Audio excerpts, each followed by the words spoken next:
En gros, et pour faire très simple, cette foncière a pour vocation à financer les biens immobiliers de mes participants de formation qui n'arrivent pas à obtenir le prêt pour leurs opérations. Par exemple, aujourd'hui, tu as une opération immobilière, elle est extrêmement rentable. Tu ne peux pas avoir le financement parce que recommandation HTSF, parce que tu dépasses ton endettement, tu n'as pas d'apport, peu importe les raisons. En fait, tu as la possibilité de nous envoyer cette affaire au travers de la foncière. Nous, on se débrouille pour avoir le financement auprès des banques. Toi, tu gères l'opération comme si c'était la tienne, donc tu l'analyses, tu fais les recherches, les travaux, mise en place des locataires, etc. Et donc, on va être comme des associés sur cette opération. Tu t'en occupes, nous, on a le financement et on se partage les bénéfices, le cash flow, la plus-value.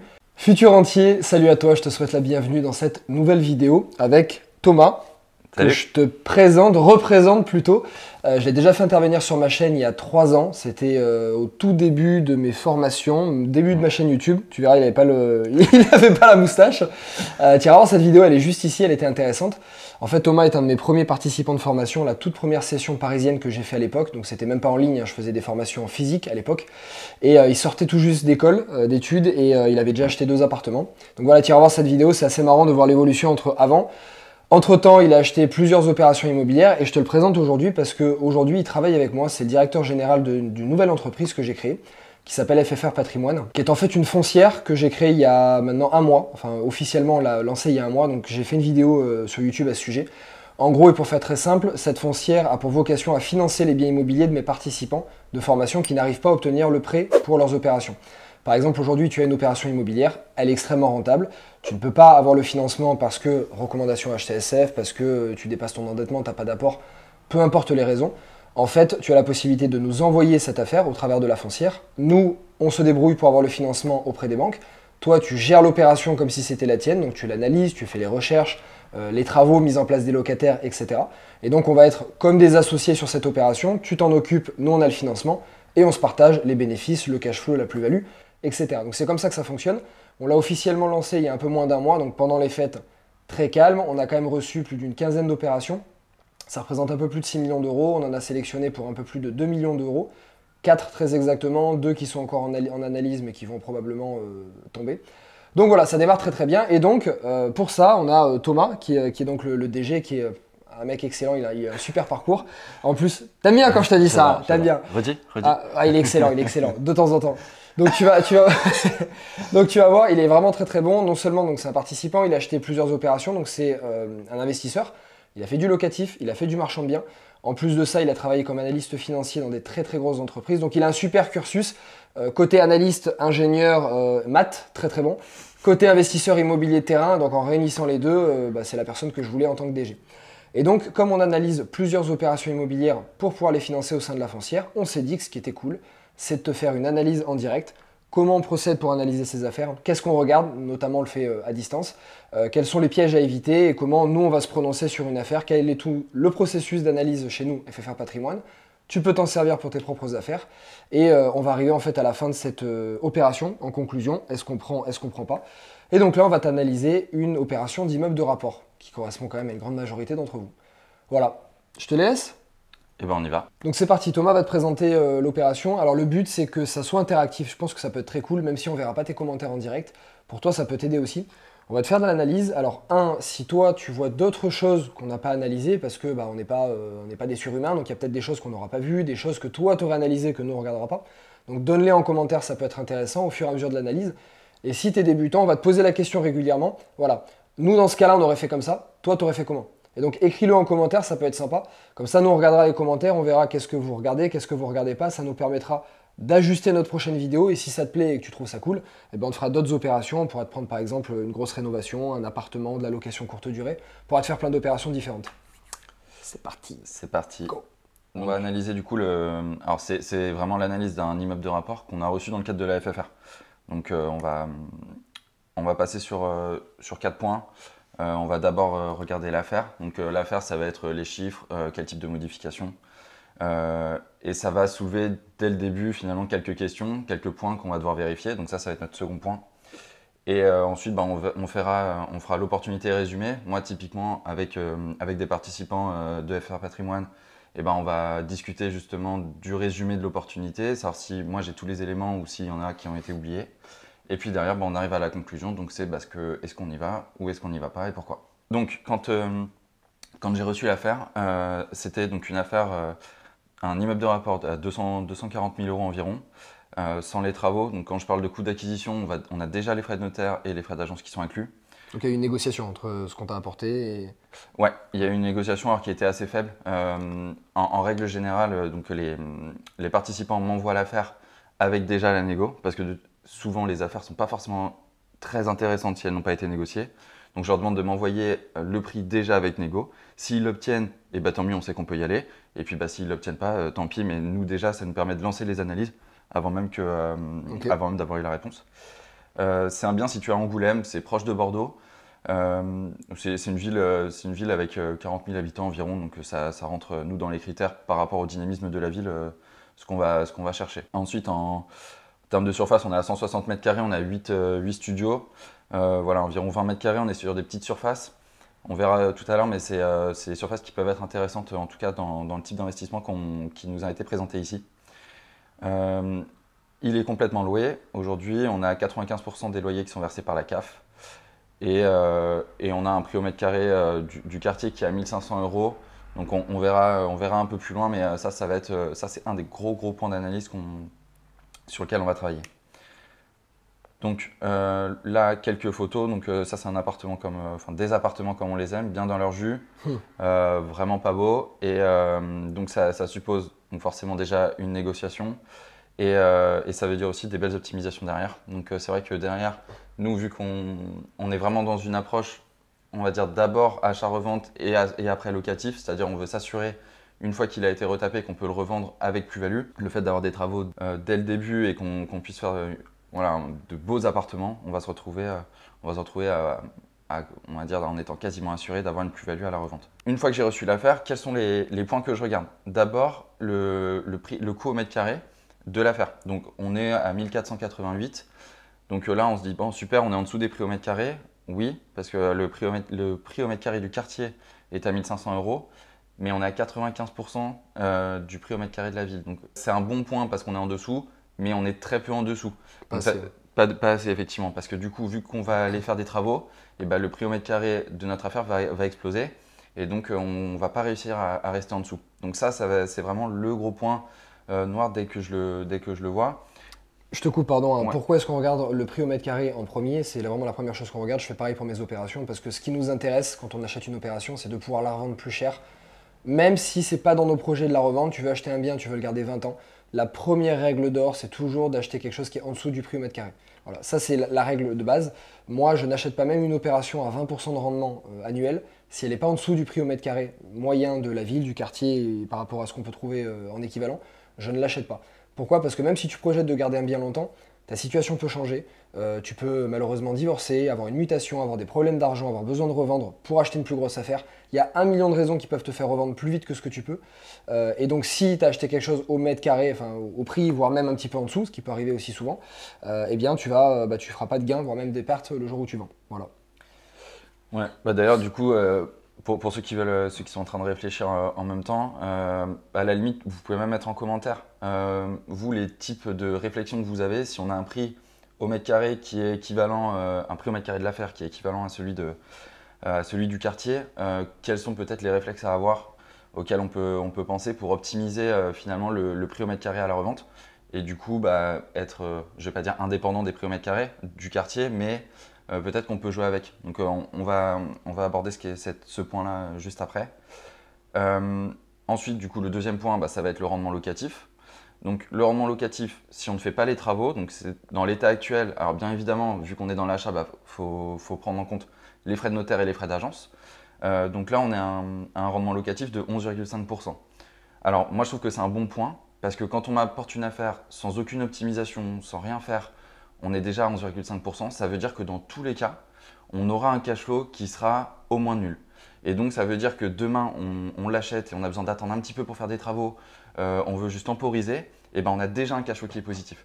Et donc ça, c'est un point qui nous permet d'être, on va dire, de se sentir sécurisé dans notre démarche d'investissement.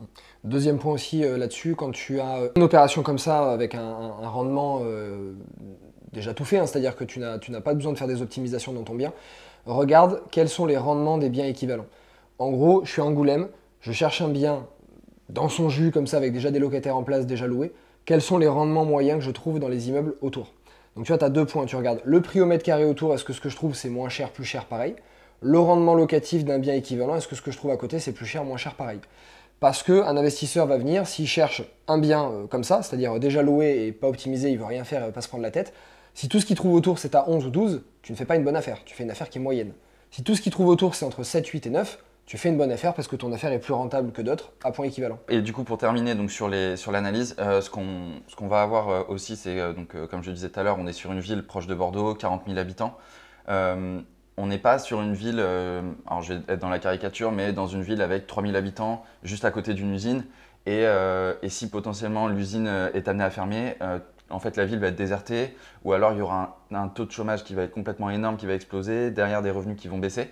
Et du coup, on se retrouve avec ce qu'on va appeler des risques systémiques, où toute une population va migrer, où la richesse de cette population va baisser, et on peut se retrouver en grande difficulté, soit sur l'exploitation locative, soit sur la revente du bien. Donc ça, c'est un dernier point vraiment qu'on regarde. En règle générale, alors là, on dit 40 000 habitants parce que ça permet d'avoir une masse, d'avoir un nombre d'habitants. On sait qu'il y a un risque qui est quand même assez faible que tout le monde parte d'un coup. Le deuxième point qu'on regarde, c'est l'attractivité de la ville. Si je prends l'exemple, on peut regarder Biarritz typiquement, donc des villes côtières, c'est jamais des villes à 200 000 habitants, mais c'est des villes qui sont très attractives de par le littoral, de par le tourisme, etc. Donc voilà, faut bien regarder à chaque fois si la ville a un pôle d'attractivité qui permet d'éviter justement un souci en cas de faillite d'une entreprise ou autre, qu'on ne se retrouve pas à ne plus pouvoir revendre le bien. Pardon, je te coupe encore une fois. Il faut savoir qu'on fait une analyse encore plus complète de la ville. On ne pourra pas te la faire là parce que ça sera trop long. On a pris une analyse assez succincte quand même. Ouais. Mais nous, on a plein de critères sur les opérations qu'on nous envoie, qu'on donne à nos participants. On dit voilà, on a une grille à remplir, donc tu remplis ça, ça, ça, ça comme critères. Après, on va regarder énormément de choses sur la ville, la population, comment elle évolue, les prix des marchés de la ville, comment ça évolue, comment ça se comporte en cas de crise, le type moyen de personnes qui est à l'intérieur, les revenus moyens. Voilà, on va faire une analyse un peu plus poussée aussi de la ville, que tu pourras faire de ton côté assez facilement. D'ailleurs, si on pourra faire cette analyse-là typiquement. Ouais, pour la prochaine, tu te dis-moi en commentaire si prochaine. ça t'intéresse que la prochaine opération, on mette plus l'accent sur l'analyse de la ville et les critères, c'est un monstre là-dedans. Voilà. Donc du coup, en première réflexion, en tout cas, moi, après avoir reçu ça et avec ce petit résumé qu'on vient de faire, moi, ce que je me demande, c'est quel est le prix au mètre carré moyen d'un studio, parce que là, on parle d'un immeuble, on parle d'une revente d'un immeuble, mais il faut savoir que l'immeuble, on peut aussi le revendre à la découpe. Donc, est-ce que, et ça arrive très souvent, notamment dans les grosses villes, où on a un prix au mètre carré qui est important, plus on a une surface qui est faible, et plus le mètre carré augmente. Donc peut-être que là, là où on parlait de 1 500 € du mètre carré dans la ville, ou dans le quartier plutôt, on pourrait tout à fait se dire qu'un studio, on serait peut-être à 2000, 2005 du mètre, parce qu'on est sur des investisseurs, on est sur les gens qui font du courte durée, et donc du coup, on peut augmenter le prix au mètre carré. Donc ça, c'est la première réflexion. La deuxième réflexion, c'est concernant les travaux. Pour pouvoir faire les travaux, il faut que les locataires soient partis, du moins pour pouvoir faire vraiment des gros travaux, parce qu'on va chercher à revaloriser le bien et à revaloriser les loyers. Pour pouvoir faire ça, donc il faut qu'ils soient partis. Pour qu'ils soient partis, il faut que les baux se terminent pour soit faire un congé pour vente, soit discuter avec le locataire pour qu'il parte. Donc il faut voir, est-ce qu'on va avoir un turnover avec les locataires. Donc ça, un bon point qu'on a, c'est qu'on est sur des petites surfaces. Donc moi, c'est un premier signe où je me dis, ok, c'est intéressant. Mais voilà, ça demande un peu plus d'analyse et on va voir par la suite que ça peut être, c'est intéressant en tout cas de bien se pencher sur cette question. Et enfin, le dernier point, et donc ça complète aussi cette réflexion sur les baux, c'est le pourcentage de la CAF. Aujourd'hui, on a 95% des loyers qui sont versés par la CAF. Ça veut dire qu'on a des profils qui gagnent très peu chaque mois. Et donc, potentiellement, on peut être sur des personnes qui ont énormément d'aide sociale. Donc, peut-être des personnes qui ne pourront pas aller se loger dans d'autres appartements, qui ont peut-être des dossiers qui ne sont pas bons. Et donc, eux, pour les reloger, ça va être très compliqué. Donc voilà, ça c'est une première analyse et je vais demander à chaque fois aux participants est-ce que tu as bien vérifié ce point-là? Est-ce que tu peux t'assurer qu'ils vont potentiellement partir rapidement? Parce que s'ils ne partent pas, on ne peut pas faire les travaux. Si on ne peut pas faire les travaux, on ne peut pas revaloriser. Donc 11,5% c'est bien, mais si on est parti sur 6 ans, sur la FFR Patrimoine, on est parti sur des investissements, on va dire entre 2 et 5 ans sur l'exploitation locative. Donc s'il reste pendant 5-6 ans, on est bloqué. On a un manque à gagner par rapport à d'autres opérations qu'on peut faire, ça mobilise trop d'argent. Voilà. C'est un point intéressant ce qu'il dit pour la CAF, c'est-à-dire qu'on va détacher les choses. Dans notre cas, le fait que 95% des loyers soient versés par la CAF, ça nous arrange peu. alors que ça pourrait arranger d'autres investisseurs. Moi, sur des opérations que j'ai faites, toi aussi, ça nous a arrangé.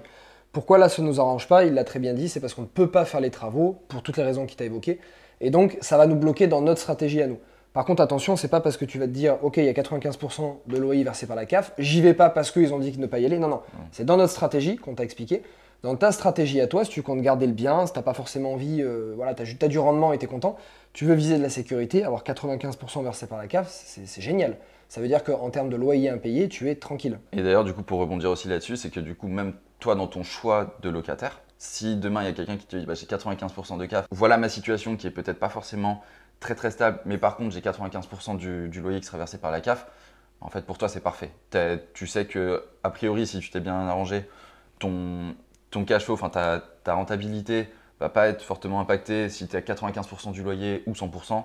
Donc en fait tu t'assures ton cash flow, tu t'assures de rentrer de la trésorerie, donc il n'y a pas forcément de problème. Mais c'est vrai que nous dans notre stratégie, et c'est surtout aussi dans l'analyse, dans la réflexion, je pense que c'est important dans tous les cas de prendre en compte ce point-là. Donc sur l'affaire, une fois que j'ai reçu ça, je fais cette première analyse.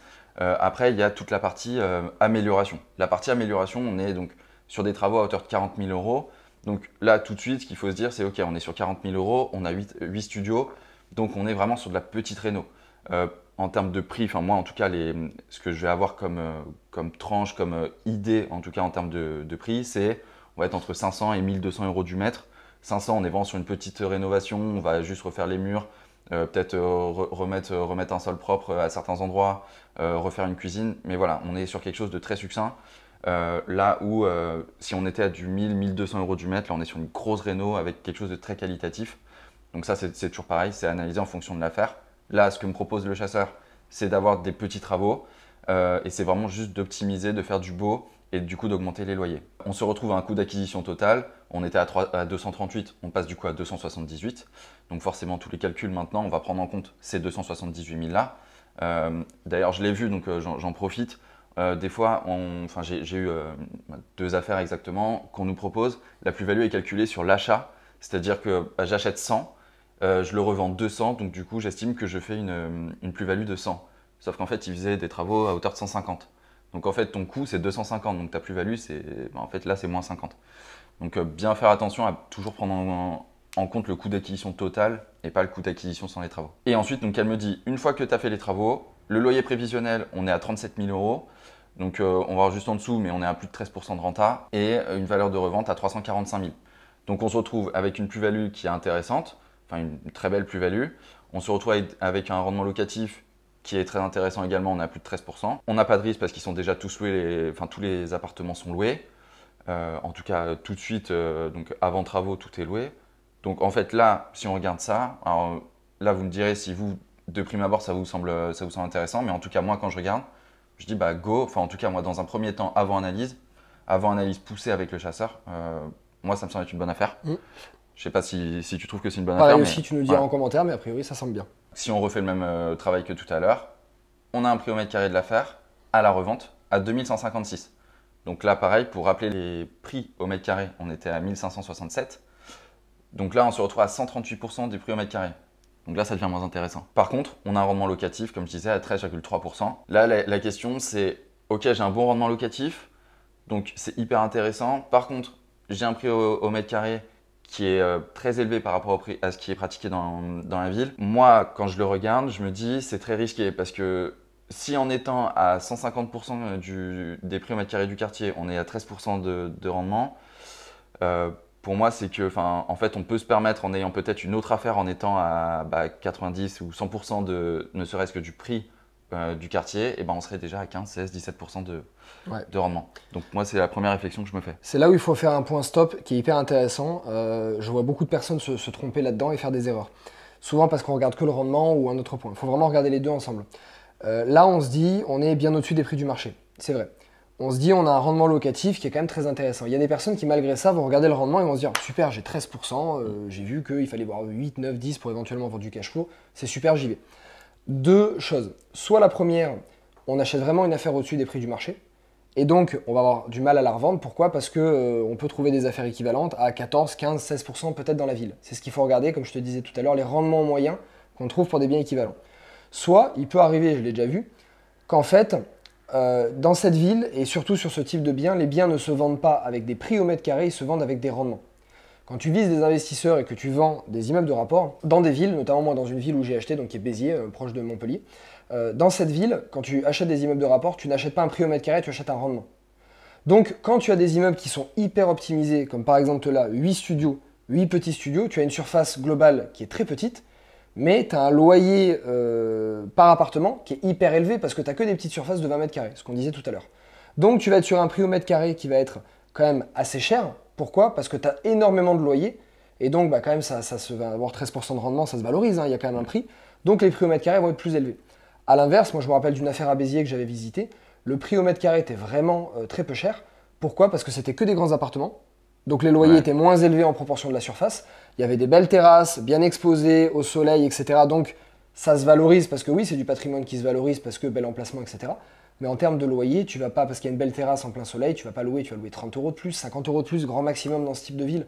Donc tu vas pas le récupérer dans le rendement. Donc il faut faire très attention à ça. Qu'est-ce que tu trouves en comparaison? Est-ce que dans la ville, ça se vend au prix au mètre carré, ça se vend au rendement?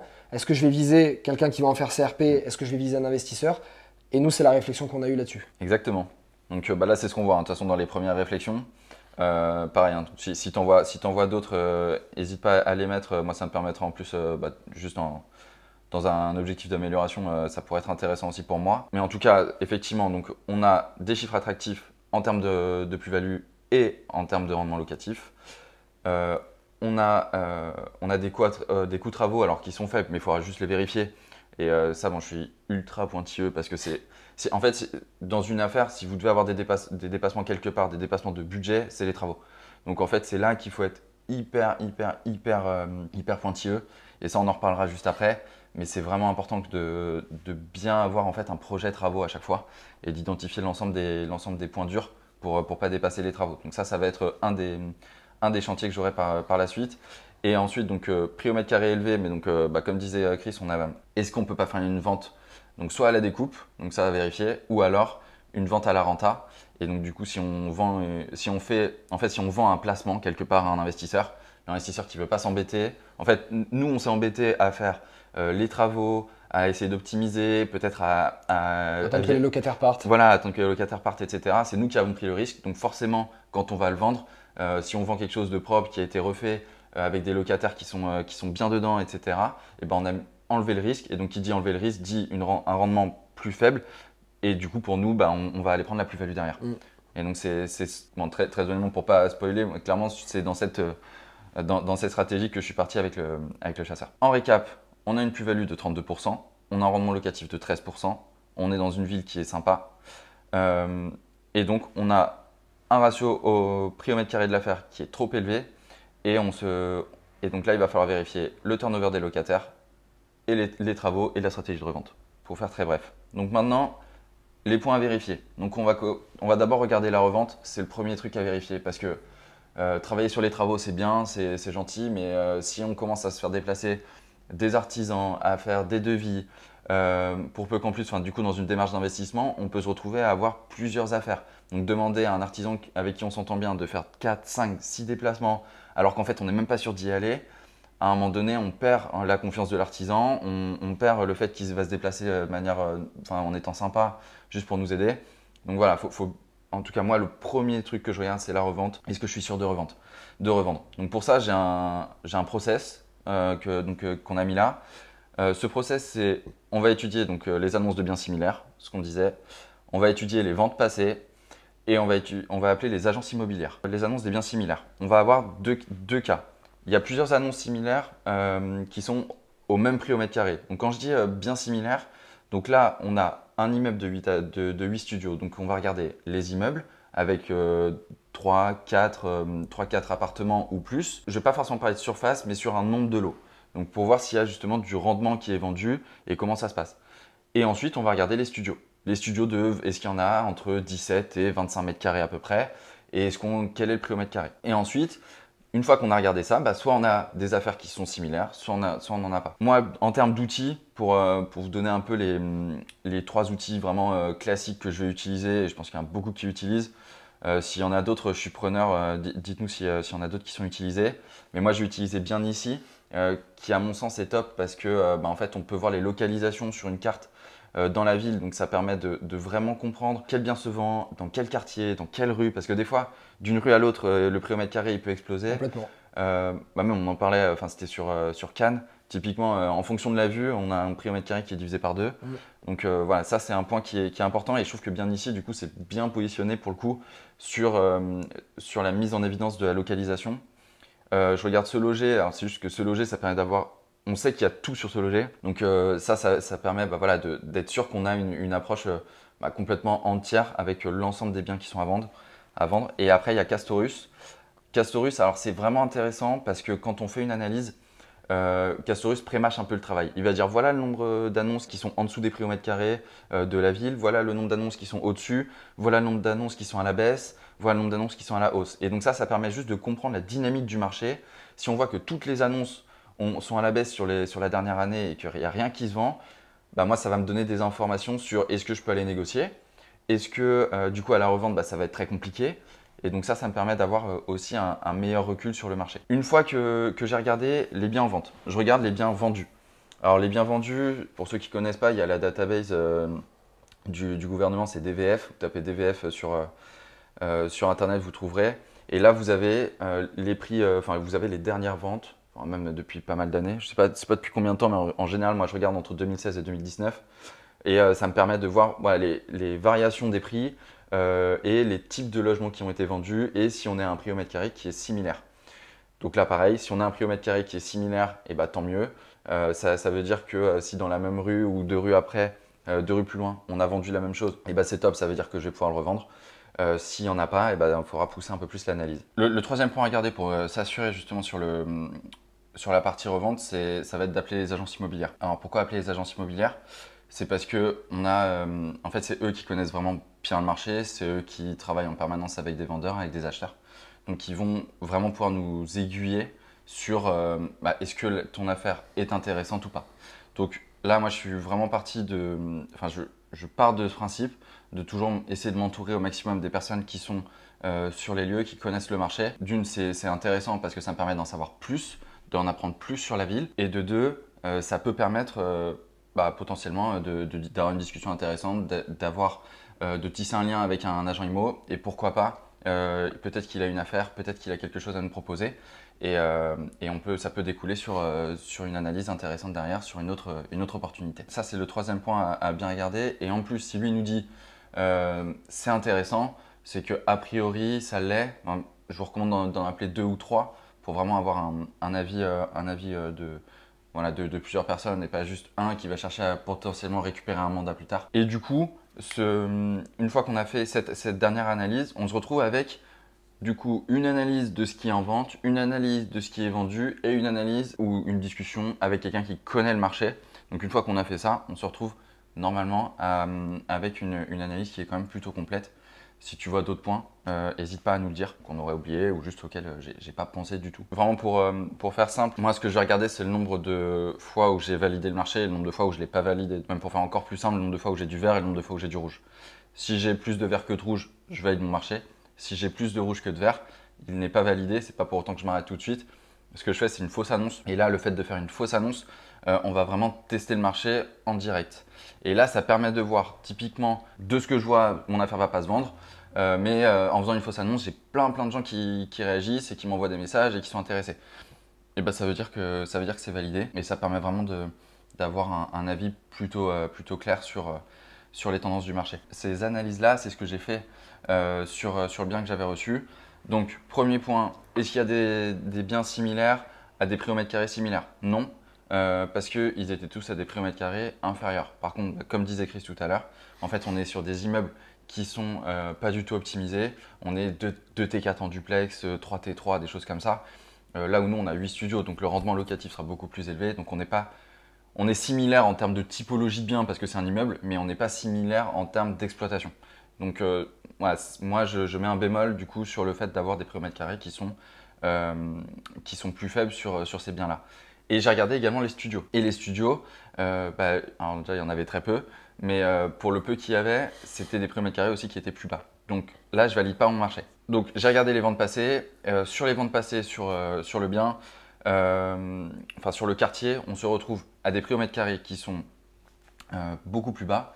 Alors, quand je regardais sur les années précédentes, donc c'était 2017, 2018, 2019, voilà, il n'y a pas de bien qui s'est vendu à un prix au mètre carré équivalent au prix au mètre carré que me propose le chasseur à la revente.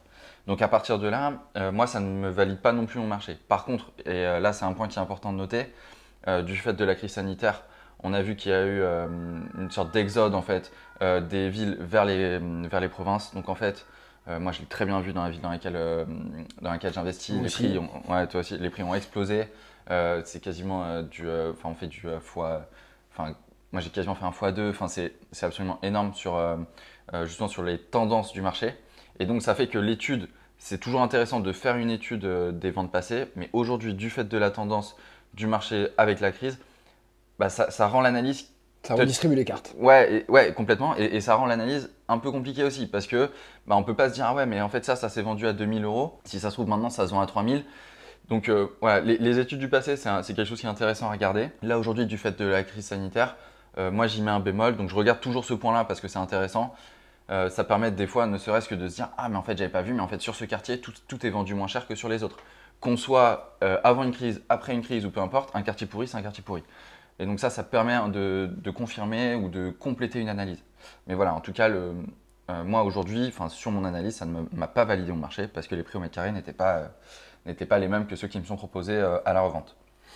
Et le dernier point, bah, j'ai appelé des agences. J'ai appelé 3 agences. Je les appelle en disant que j'ai un bien à vendre, 8 appartements, donc 8 studios, tel rendement, etc.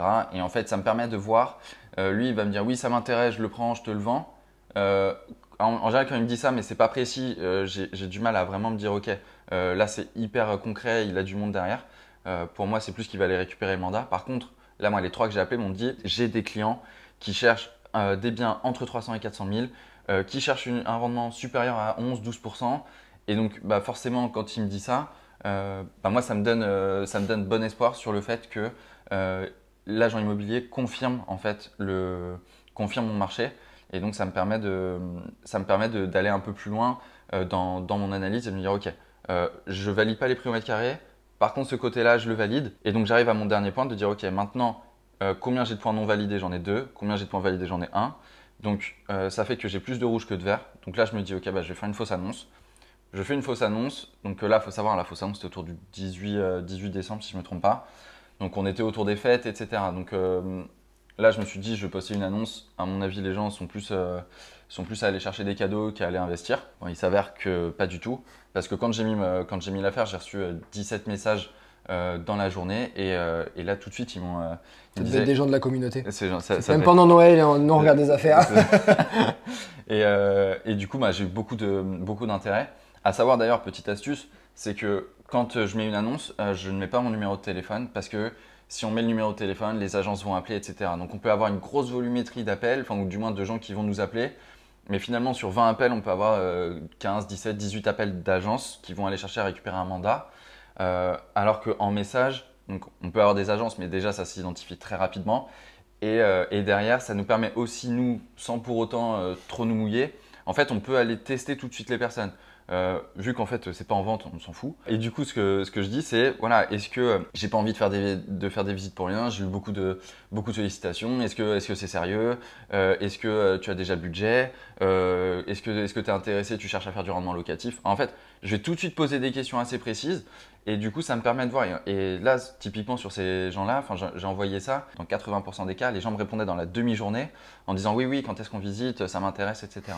Donc là, pour moi, une fois que j'ai fait ça, même si les prix au mètre carré sont moins bons, même si on est au-dessus, même si l'outil DVF ne confirme pas mon truc, et ben en fait là, j'ai fait une fausse annonce et j'ai plein de sollicitations.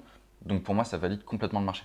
Et du coup, mon point sensible, on va dire, sur la revente, pour moi, il est validé. Et du coup, ce n'est plus du tout un point sensible sur ce point-là. Alors après, on va regarder les locataires.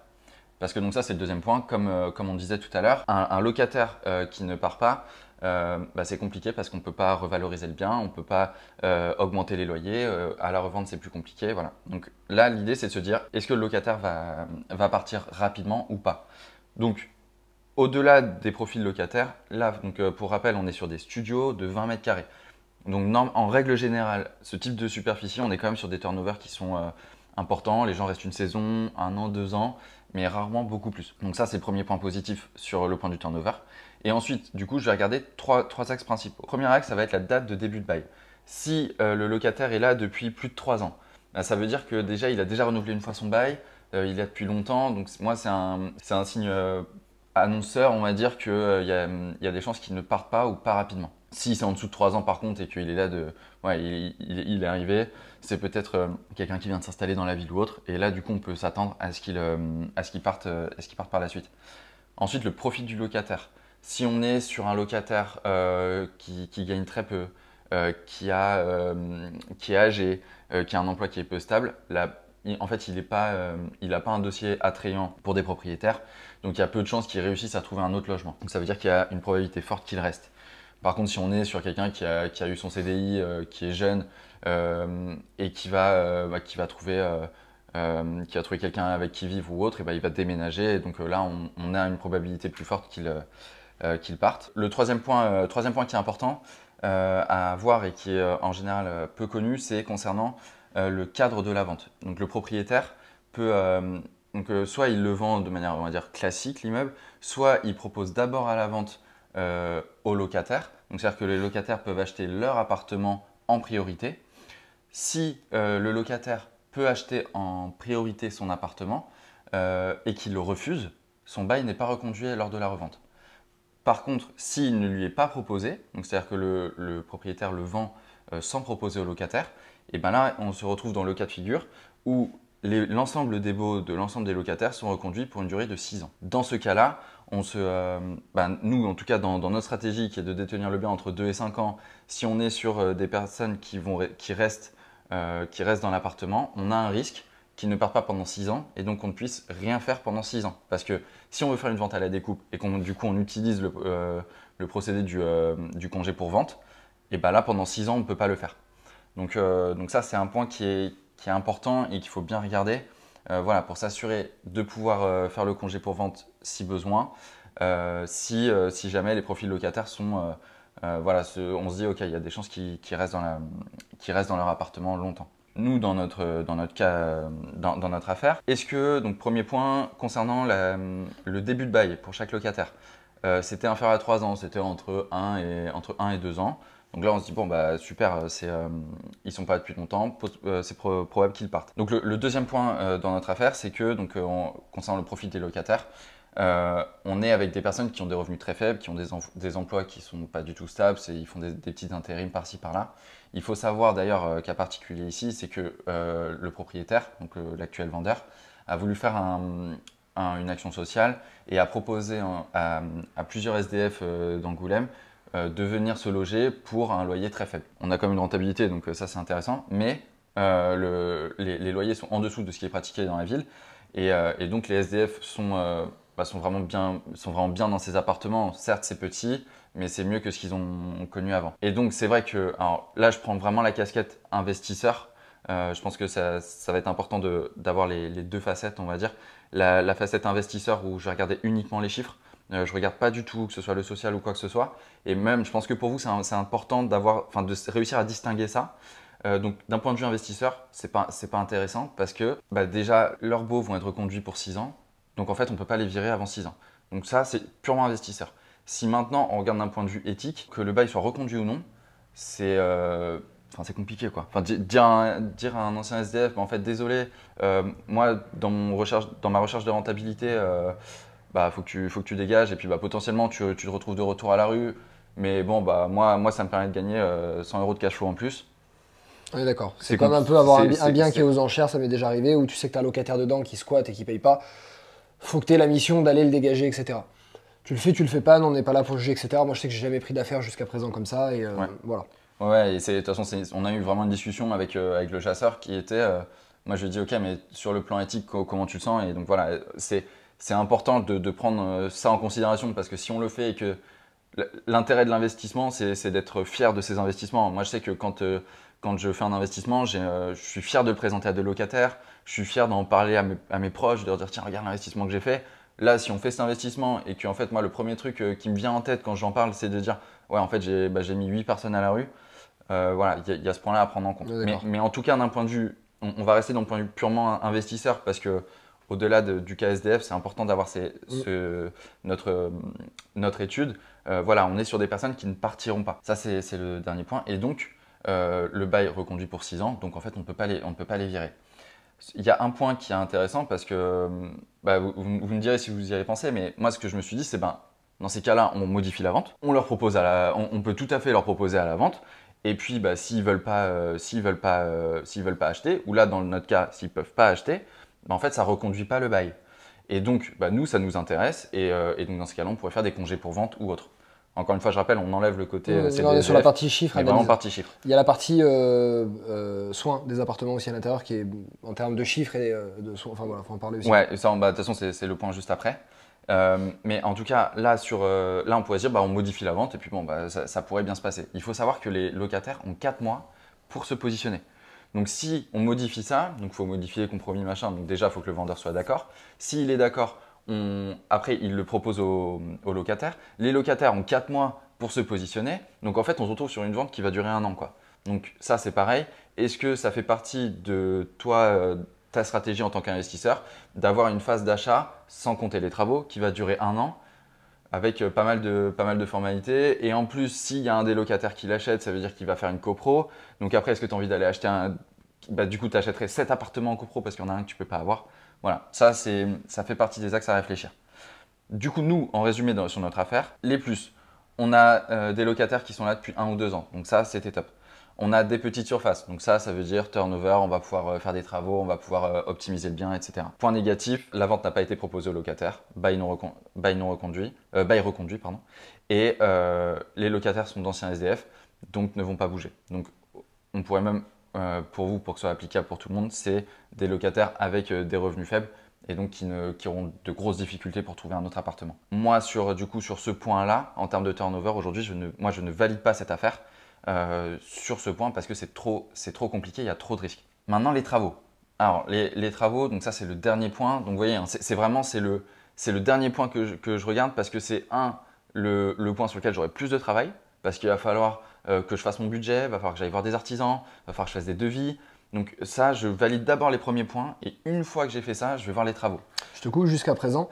Tu as remarqué souvent des personnes qui me disent oui, j'ai pas le temps d'analyser les affaires, il faut que je me déplace, etc. Tu as remarqué qu'en fait jusqu'à présent, on n'a pas besoin de se déplacer. Tout peut se faire d'un ordinateur, tout peut se faire en appel.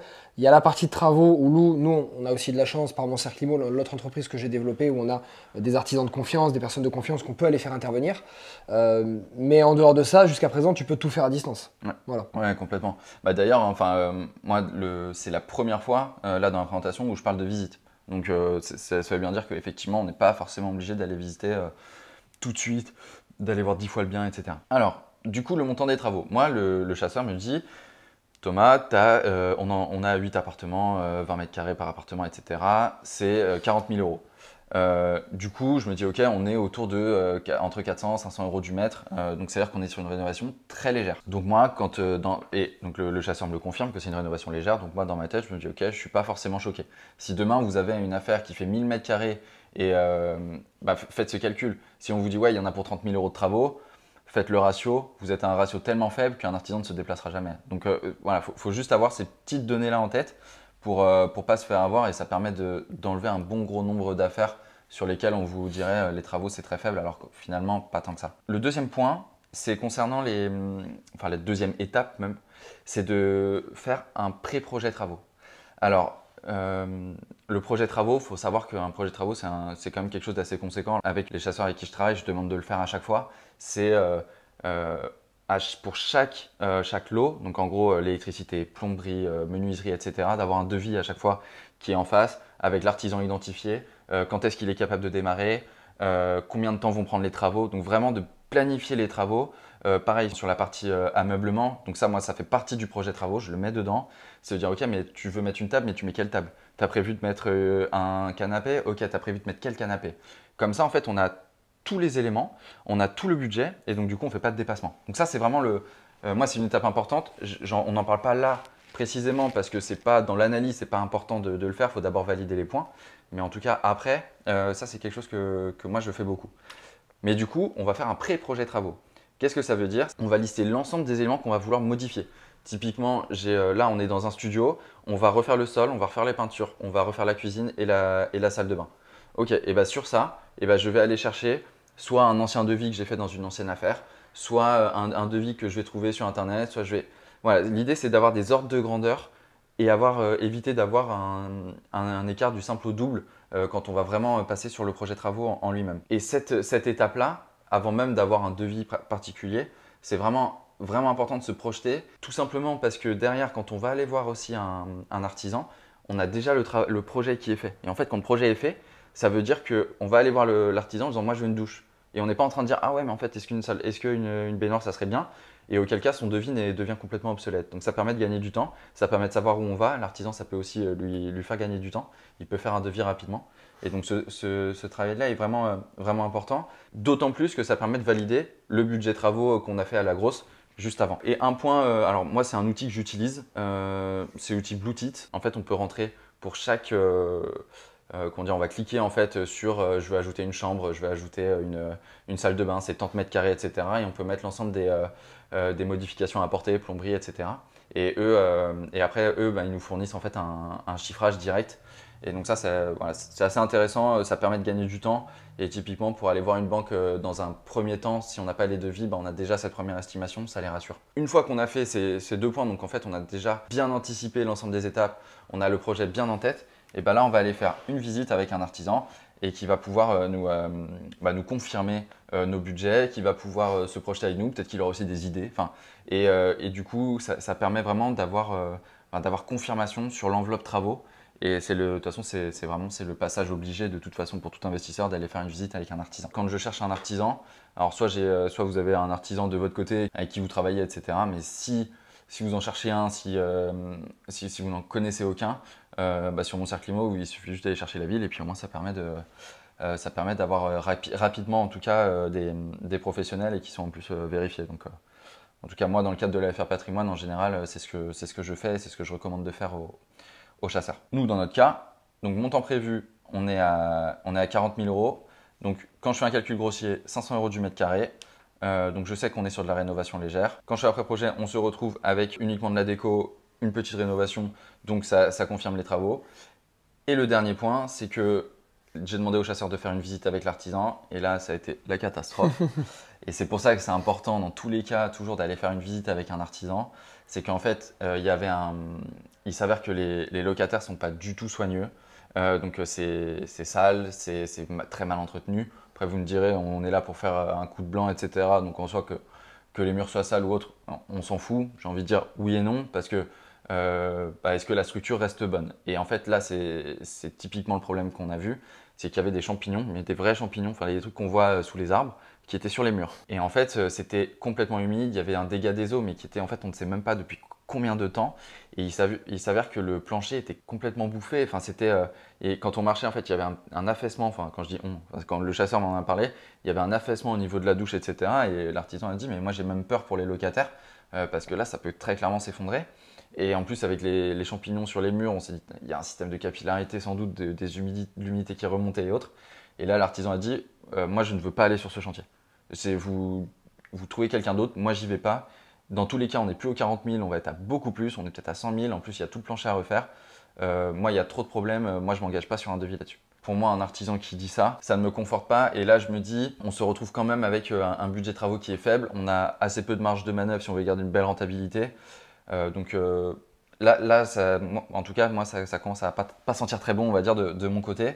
Je ne sais pas ce que tu en penses, dis-le nous. Mais moi, je commence à avoir des... Peut-être que tu es artisan et tu dis non, moi j'y serais allé parce que je connais des méthodes ou j'aurais pu le chiffrer différemment. Compte tenu des 2 gros risques dont il va te parler, et tu les as vus, et les locataires, et 2, ça, plus tu rajoutes le problème d'éthique, ça commence à faire beaucoup. C'est ça, complètement. Donc là, si on résume, si on prend l'immeuble dans son entièreté, l'investissement dans son entièreté, donc on se retrouve avec une belle rentabilité initiale, on est à 11,5%, ce qui est quand même très bien. En plus, si tu arrives à avoir un différé de prêt ou autre, c'est hyper intéressant. On a les locataires en place, donc ça fait de la trésor tout de suite. On a une belle perspective de revente avec des rendements locatifs post-travaux qui sont intéressants. Donc si on peut faire toutes les modifications qu'on veut à l'immeuble, franchement, on a une très belle affaire. Maintenant, en faiblesse, on a des locataires qui sont peu soigneux, comme on disait, donc avec le dégât des eaux, ils en ont jamais parlé, et en fait, ils laissent comme ça. Donc on sait même plus si la structure est bonne. Ça commence à puer. Et ensuite, le dernier point, c'est donc les risques. Et donc, comme on disait, les locataires qui ne partiront pas, ou en tout cas, il y a très peu de probabilités qu'ils partent, et des travaux qui vont être potentiellement beaucoup plus élevés que ce qu'on aura. Quand on regarde tout ça, pour moi, en conclusion, moi j'ai dit non, très clairement. Donc pareil, effectivement, hein, si tu es artisan, que tu as envie de... Tu dis non, mais moi, moi l'éthique, je m'en fous, et puis je vais mettre un truc en place, je suis capable, s'il faut refaire un plancher, moi je sais le faire, etc. Encore une fois, ça dépend vraiment du profil de l'investisseur. En tant que FFR Patrimoine, où on a des personnes qui vont gérer les affaires, on a déjà du risque sur les personnes qui vont gérer les affaires, parce c'est des gens de la FFR, mais après, ce n'est pas des gens qu'on connaît personnellement. Donc, on a déjà un risque là-dessus. L'idée, c'est de minimiser le risque aussi sur les affaires. Là, on a beaucoup de risques, beaucoup d'inconnus. Moi, mes analyses ne me confortent pas sur le fait que ça va être facile, entre guillemets, même si c'est jamais vraiment facile. Mais voilà, donc moi, ça me dit, en fait, non, on n'y va pas. Donc, c'est ce que j'ai convenu avec le chasseur, de dire on n'y va pas. Donc, je pense que c'était important, là, d'avoir sur cette analyse, de prime abord, quand on regarde le truc, on fait 13% de renta, 30% de plus-value, on est sur quelque chose d'hyper bien, le marché est vérifié, etc., etc. Et au final, quand on creuse la question, en fait, c'est peut-être pas si intéressant que ça parce que la plus-value, elle n'est pas assurée, le rendement locatif n'est pas assuré.